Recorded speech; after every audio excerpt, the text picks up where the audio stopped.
Hungarian Prime Minister Viktor Orban made a surprise visit to Georgia on Monday, 2 days after Georgia's ruling Georgian Dream party declared victory in a parliamentary election that the opposition claims was marred by irregularities. The election results struck a blow to Georgia's pro-European factions, who view the ruling party's victory as a setback for the country's EU integration efforts. After election results, protests broke out in Georgia's capital, Tbilisi. Orban, who currently holds the European Council's rotating presidency, congratulated the ruling party on its victory, signaling Hungary's support for Georgia's current leadership. After arriving in Tbilisi, Orban posted on X saying, "Georgia is a conservative, Christian, and pro-Europe state. Instead of useless lecturing, they need our support on their European path."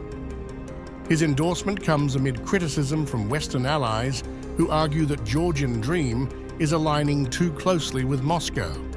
The ruling party, however, insists it is committed to pursuing EU membership, despite allegations of drifting toward Russian influence.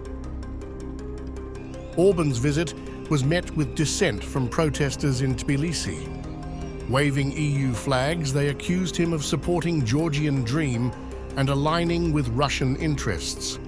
On Tuesday, Orban received official welcome and was greeted by Georgia's Prime Minister Irakli Kobakhidze. Hungarian Foreign Minister Peter Szijjártó, who joined Orban along with other top officials, described the election outcome as an ugly defeat for liberals. The contested election has drawn international scrutiny, with the EU, the United States, and NATO urging Georgian authorities to investigate alleged irregularities. Georgian President Salome Zourabichvili echoed these concerns, accusing the ruling party of employing Russian-style tactics and calling for protests. Zourabichvili characterized the election results as a Russian special operation.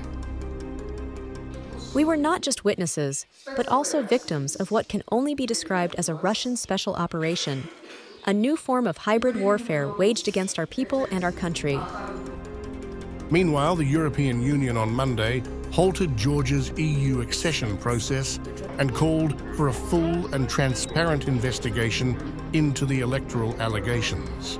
The EU expects the Georgian Central Election Commission and other relevant authorities to fulfill their duties, to swiftly, transparently, and independently investigate and adjudicate electoral irregularities and allegations thereof. Those irregularities must be clarified and addressed. In the pre-electoral and electoral campaign, we have witnessed unprecedented levels of disinformation and harsh anti-EU rhetoric. What we can say is that some of the narratives used during this campaign has been clear and directly inspired from the Russian propaganda. We have directly addressed disinformation narratives spread by the Georgian actors. We have stressed that Georgia EU accession process is currently de facto halted as a direct result of the steps taken by the Georgian government. However, the Kremlin has denied any involvement, dismissing Western claims as attempts to stoke unrest in Georgia.